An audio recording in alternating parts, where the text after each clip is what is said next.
The mountains of Xiangxi stood as ancient guardians, their jagged peaks swallowed by a fog that clung like a shroud. In Yuanling, a remote village in the region, the air was thick with the damp scent of moss and pine, the silence of October broken only by the wind's low moan. Then it came, a single hollow chime, sharp and metallic, drifting through the mist. Villagers stirred in their beds, some bolting wooden shutters tight. They knew the old tales of the corpse herders, Taoist priest who once guided the dead home across these rugged hills. A tradition lost to time, they'd say over morning tea. But the bell rang again, its echo lingering like a question no one dared to answer. May was a freelance journalist chasing stories of vanishing traditions for a travel magazine.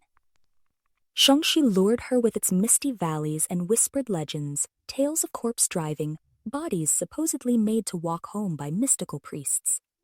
She dismissed it as quaint folklore, a cultural curiosity for her notebook, until the morning they found the body. It lay sprawled in a rice paddy just beyond the village, discovered at dawn by a farmer checking his fields. The man wore tattered robes, his skin pale and waxy, a yellow talisman plastered to his forehead like a grim seal. May arrived as local police strung up yellow tape, their voices cutting through the chilly air in clipped Mandarin. "Stay back," an officer snapped, waving her off. Her Mandarin was rusty enough to order dumplings, not enough to argue, but she caught the tone and hovered at the edge, camera in hand. That's when she noticed him, a man standing apart, watching the scene with quiet intensity. A worn jacket hung off his frame, a leather satchel slung across his chest. "You're not local," May said, stepping closer. He glanced at her, startled, then replied, "And neither are you. May, journalist?" "Journalist." "Ikiankowai," he said, his voice steady, "a cultural researcher from Changsha. I study the traditions of this region." May nodded toward the body. "Is that one of your traditions?" Chen's gaze lingered on the corpse, his expression unreadable. "It might be." They retreated to a guest house, a squat building with peeling paint and a single bulb flickering overhead. Over cups of tea that had gone cold, Chen explained the custom of corpse driving. It traced back to the Qing Dynasty, a time when laborers flocked to Xiangxi's mountains for work, mining, logging, building roads through unforgiving terrain. When they died far from home, their families demanded their bodies returned for burial, believing unrested spirits would haunt the living. "The priests didn't make them walk," Chen said, adjusting his wire-rimmed glasses. "They used bamboo poles, tied the bodies upright, and carried them. The poles flexed, making it look like hopping. Practical, not magical." May scribbled notes, her pen scratching the paper. Then what's with the talisman? And I've heard about bells?" "A superstition crept in," Chen replied. "The talisman, yellow paper with red ink or rooster's blood, was to calm the spirit, keep it from stirring trouble. The bell, a ghost-absorbing one, warned people to steer clear. Honestants? Meeting a corpse on the road was bad luck, they said. He leaned back, his voice softening into a storyteller's cadence. There was a legend about Master Liu, a corpse driver from the 1800s. He took a body from Luxi to Yuanling, over 1,000 miles through storms and bandit country. Or the country. They say spirits trailed him, shadows in the trees, whispers on the wind. Liu carried a conch etched with the Tianxi mantra to quiet the dead and a steel gong to call protective spirits. When he delivered the body, the village held a feast, but Liu refused payment. He refused payment. "My duty is to the dead," he told them, then vanished into the night. May glanced out the window. The fog had thickened, cloaking the village in a gray veil. So why's this guy out there now? That's not a history lesson. Chen frowned, tracing the rim of his cup. A corpse driving stopped decades ago. Modern roads, hearses. This shouldn't be happening. Unless someone's reviving it, May said, or using it for something else, Chen countered. Sleep eluded, May that night. The corpse's vacant stare haunted her, its muddy robes a puzzle she couldn't shake. She grabbed her jacket and slipped outside. The village hushed under a starless sky. The air was cold, biting at her fingertips as she wandered toward the outskirts. A faint chime stopped her, an eerie, metallic ring, like coins clattering in a tin cup. It matched Chen's description, the ghost-absorbing bell. Her pulse quickened as she followed it, boots sinking into the damp earth. The sound grew clearer, leading her to a narrow trail winding into the forest. She hesitated, her flashlight beam trembling, but curiosity pulled her forward. In a misty clearing she saw them, dark shapes moving in a line, their motions stiff and jerky, almost hopping. A figure at the front held a bell, its chime slicing through the fog. May's breath caught. It was straight out of Chen's tale. She edged closer, heart pounding. One figure stood out, its movements smoother, less mechanical. Squinting, she saw a faint glow from its talisman, pulsing like a heartbeat. The light brushed its face, and for a split second, its eyes seemed to flicker open, locking onto hers. She gasped, blinking, and the glow faded, the figure resuming its rigid hop. Her foot snapped a twig. The procession froze. The bellman turned, his face a shadow under a wide hat. Then, as if the mist swallowed them whole, they were gone. May stood alone, the silence pressing in, her flashlight beam dancing on empty air. May burst into the guest house, finding Chen. She recounted the scene, voice unsteady. One looked alive, Chen. Its eyes moved. It could have been the mist, he said, though doubt flickered in his tone. A light plays tricks out there. I know what I saw, she insisted, pacing. They were hopping just like you described. Chen rubbed his temples. We need evidence, not shadows. Let's start with the body. The morgue was a squat concrete building, its fluorescent lights buzzing like trapped flies. The coroner, an old man with trembling hands, pulled back the sheet.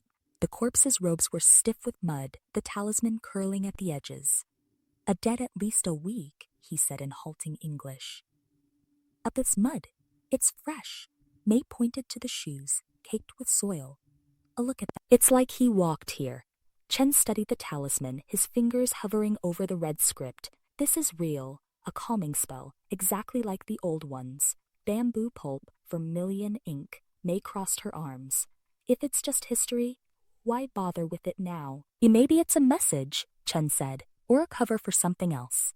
The coroner shuffled to a drawer, pulling out a small evidence bag. Found this in his pocket. Inside was a scrap of paper, faded but legible. Mountain Pass, midnight. So the next morning, they sought the village elder, Grandma Lai, in her weathered home. Smoke curled from a clay stove, filling the room with the scent of burning cedar. Her face was a map of wrinkles, her eyes sharp despite her 80 years. She remembered the corpse drivers from her youth.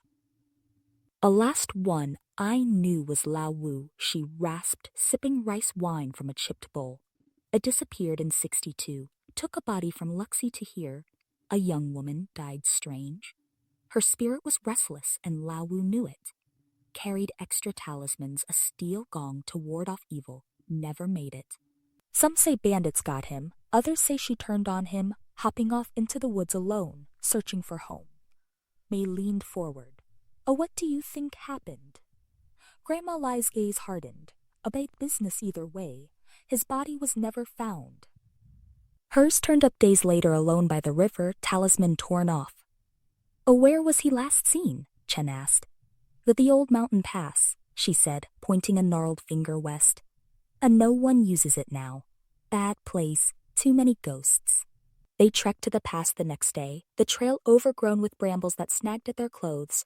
The air was humid, thick with the earthy smell of decay. As they climbed, May spotted footprints in the mud, spaced unevenly like hops. Here, she said, crouching. Jen examined them, his brow furrowing. Afresh, someone's been through. The tracks led to a clearing where a small shrine stood, its wood weathered to gray. Faded talismans hung from the eaves, their colors muted by time. Oh, the air carried a faint whiff of sandalwood and something older like damp stone. A creak echoed, the sound of bamboo bending under weight. May's skin prickled. A rest stop, Chen said. corpse drivers paused here for rituals, offerings, chants from the Song of Righteousness. She scanned the area, spotting scorch marks in the dirt. Someone burned incense recently. Before Chen could reply, a bell chimed, soft, distant, drifting from the village below. They exchanged a glance, the sound pulling them back. Tension gripped Yuanling that evening. Villagers huddled in doorways, murmuring about the ringing bell and shadows in the woods. May and Chen decided to track it, waiting at the village edge as dusk bled into night. Just as May's eyes grew heavy, the bell sounded again, clear and insistent. They followed it to the forest path, flashlights cutting through the mist. In the clearing, the procession reappeared, dark figures hopping in rhythm, led by the bellman. May squinted, noticing their stiffness. Their feet, they're rigged. Chen nodded. Poles or stilts, it's staged. One figure tripped, a muffled curse breaking the silence. The illusion shattered. The corpses were men, their faces painted white, robes tattered props. May stepped forward. What the hell is this? The bellman spun, his face hard under the wide hat. Who are you? We're here about the body, Chen said, voice firm. And you're going to talk. The man Zhang cracked under pressure, his bravado crumbling as Chen loomed over him. He was part of a smuggling crew moving contraband, cigarettes, rare herbs through the mountains. The corpse driving act scared off locals, keeping their routes clear. The body was one of ours, Zhang admitted, slumped against a tree. Got drunk, fought, ended up dead. Oh, we dressed him up, dumped him to throw people off. May exhaled, the pieces clicking. So it's all fake. It looks that way, Chen said, though his eyes lingered on the forest. As they left, May heard it again. A faint bell echoing from the trees. You hear that? She asked. Chen frowned. Hear what? Hear what? The smugglers were hauled off, the case closed. May packed her bags, ready to leave Yuanling's mysteries behind. On her final night, she walked to the village edge. The fog had lifted, revealing a sky strewn with stars. Then she saw it, a lone figure on the path, hopping slowly, its silhouette stark against the moonlight. She blinked, and it vanished.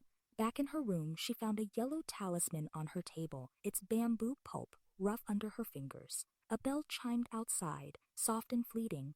The street was empty. One final note hung in the air, a whisper of doubt she couldn't shake. Some stories, it seemed, refused to stay buried.